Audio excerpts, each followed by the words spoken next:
This episode of Into the Music is brought to you by Kodak Music. It's a great way to discover new music and listen to all of your favorite artists for free. The link is in the description. In today's episode we're going to explore Kodak Black. An MC who broke out of Pompano Beach, Florida when he was just 18 years old, Kodak Black, born Dieuson Octave, attracted listeners with a sound that harked back to the dirty south of the 90s. In 2013, he introduced his Lil Boosie influenced snarly vocals to the world, but what surprised the audience was his Master P-like music and his heavy, often dark lyrics, both of which seemed odd coming from an then 16-year-old. Recording demos in the back of a drug house and repeated visits to juvenile court gave weight to his violent lyrics and stories of inner-city life, two things that fueled his 2014 mixtape, Project Baby. The mixtape part of the projects followed in 2015, featuring SKRT, a hit track that got massive exposure when superstar Drake shared it on the web and played it on his OVO Sound Radio show.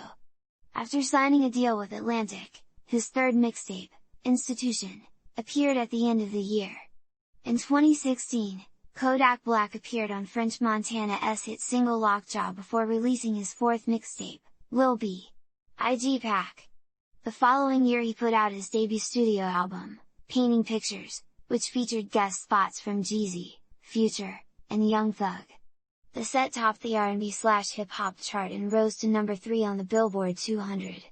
Kodak quickly returned with Project Baby 2 later in 2017, the fifth mixtape and sequel to the 2014 Project Baby release. His R&B-influenced mixtape Heartbreak Kodak dropped on Valentine's Day in 2018, rising to number 25 on the overall albums chart.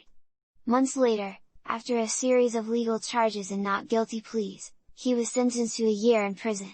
However, due to credit for time served, he was released after just 4 months.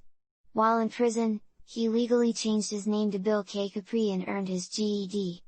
Upon release, he issued the single If I'm Lyin', I'm Flyin'.